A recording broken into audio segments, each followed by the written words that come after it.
most home values across the country are still going up around 5% a year. But Portland is one of the few markets where values are starting to go backwards. Some condos that sold for $700,000 a few years ago might only get $650,000 a day. In this video, I'm breaking down the insane price cuts happening in Portland, why demand collapsed, and why so many sellers are getting stuck. After closing hundreds of transactions, I'll show you how people are still finding good deals and surviving one of the toughest markets Portland has seen in years. Real estate is supposed to work in a pretty simple way. You buy a home, you hold it for a few years, appreciation pushes the value up over time, and then you sell it for more than you paid. Average real estate appreciation across the country is usually anywhere from around 3% to 5% a year. People are still used to the world where you could enter in and enter out pretty quickly and still come out ahead. But Portland has turned into one of those few markets where that formula has stopped working. In some parts of the city, prices didn't just flatten out, they've started going backwards. Condos are probably the clearest example of it. If you bought a condo a few years ago at $700,000 and you try to sell it today, you're probably only going to get $650,000 to $685,000. That's a huge difference. It depends on the building and location, but I'd say condos have maybe gone down about 10 to 15%. 2025 pushed parts of the condo market right back to prices we were seeing in 2023. A couple years of appreciation were basically erased. There's almost been zero condo appreciation on the peninsula. So people who bought near the peak over the past few years and are trying to sell today are finding out the appreciation they thought they had isn't there anymore. And that's why sellers are getting frustrated. They're walking into listing appointments expecting a major gain. Then they realize their condo is worth about what they paid for it a few years ago, sometimes less than that. And buyers have started reacting to it. Condo listings that used to move in about a week are starting to sit closer to 3 or 4 weeks.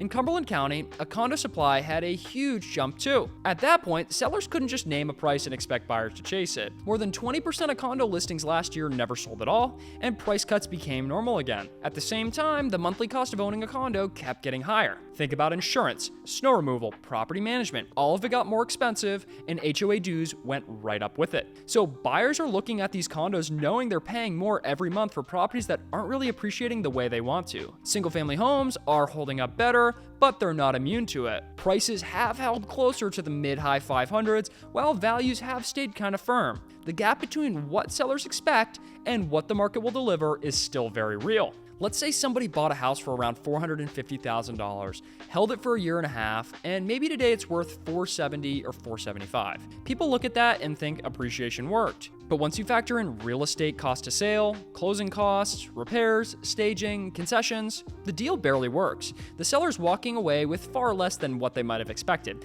and sometimes barely breaking even. A lot of people bought into Portland expecting the market to keep climbing every year. People thought they could buy, hold for a year or two, then move again without taking a hit. That's not how Portland is working right now. The mindset around buying has changed, and that changed who's still making moves in the market today. Now, if you're trying to figure out whether you should buy, sell, or just need to make a move right now, that's the conversation I'm having every single week. My info is down below, so shoot me an email and I'm happy to help you figure out the smartest way to make it work. All right, back to it. There's one question I think about before pricing any property in Portland right now. Who's the buyer? Because if you can't picture the person writing the check, the pricing probably doesn't work. And right now, the buyer pool is smaller. So think about who has to show up to buy a condo on the peninsula right now. You need somebody who wants city living. But more importantly, you need buyers who are okay with condo fees, can afford Portland prices, can make today's interest rates work, and are ready to move. That's a pretty specific buyer. And every extra thing on that list cuts down the pool even more. But there's a reason the buyer pool has gotten so tight.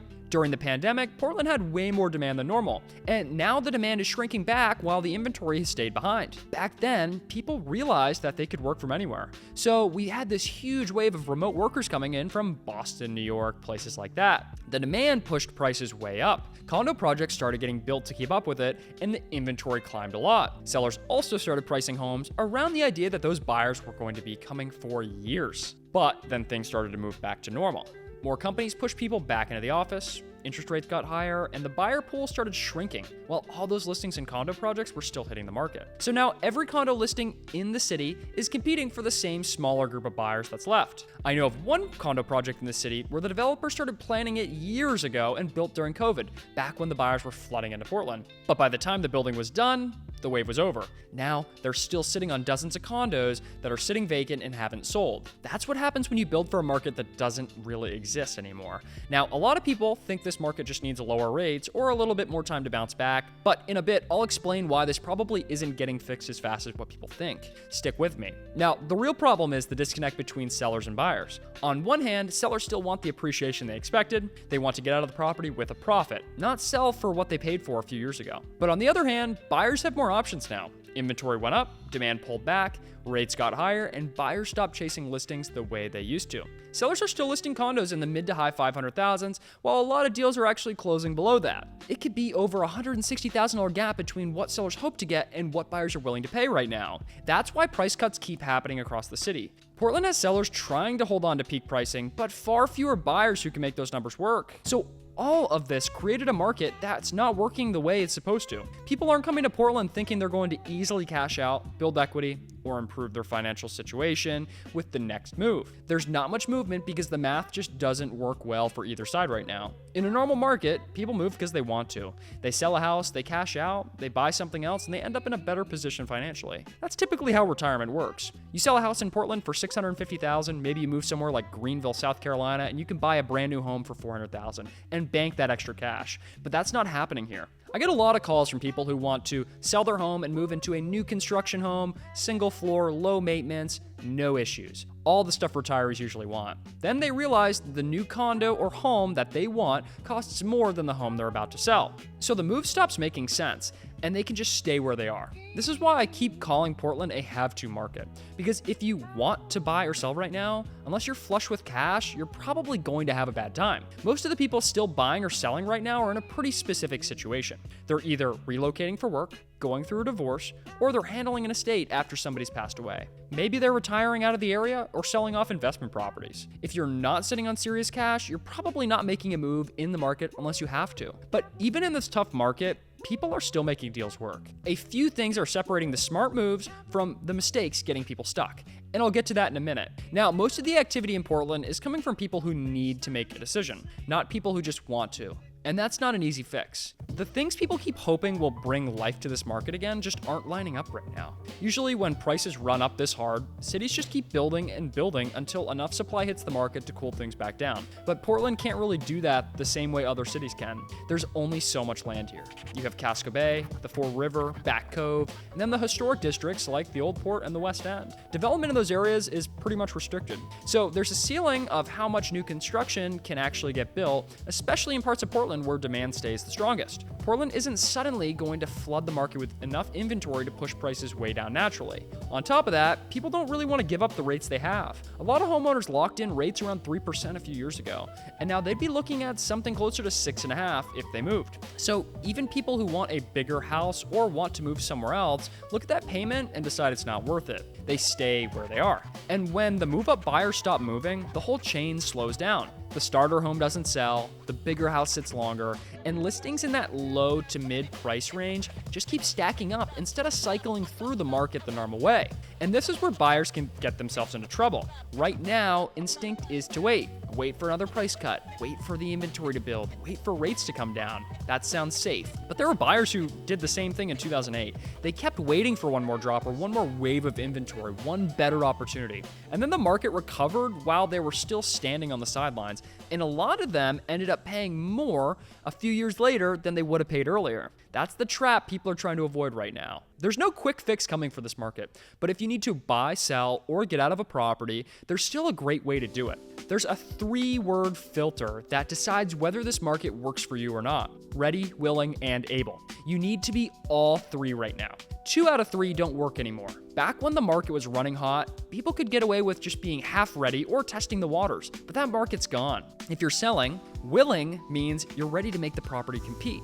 Fresh paint, clean up the place, take care of the deferred maintenance, declutter it, make it easy for buyers to picture themselves living there. Buyers have choices right now, and if your place doesn't look ready, they're gonna move on fast. Pricing matters too. Sellers who had to make price cuts last year ended up selling well below where they started. Shooting high and hoping somebody bites is costing people a lot of money right now. You've got to price for the market that exists today, not the market people remembered from a few years ago.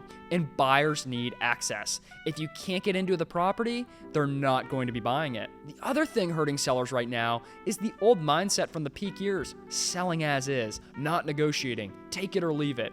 That worked when buyers were throwing offers at everything that hit the market. But if an inspection comes back with issues and sellers refuse to work with the buyer, there's a good chance that the deal dies right there. And there's no guarantee another buyer will show up next week. Flexibility carries more weight in this market. And if you're buying, you need to come into the market ready. Your financing should already be figured out. You need your pre-approval done and your down payment ready. You should already know what the payment looks like at today's rates before you walk into a showing. You also need a pretty clear idea of what you're looking for. Buyers who hesitate end up touring homes for months because they're always waiting for the other listings to come up. Always something slightly better, and they never end up making a move. And speed still matters. Even in a slower market, the right property will still move very quickly. Don't get scared off by a house that's been sitting for 60 days. Most of the time, that's just the seller who started way too high and has finally come down to reality. That's where deals are happening. You've got to write an offer and make a deal. That's what worked back in 2008, and it still works now. Portland is not an easy market, but people who stopped waiting for the old market to come back are still finding amazing deals. If you're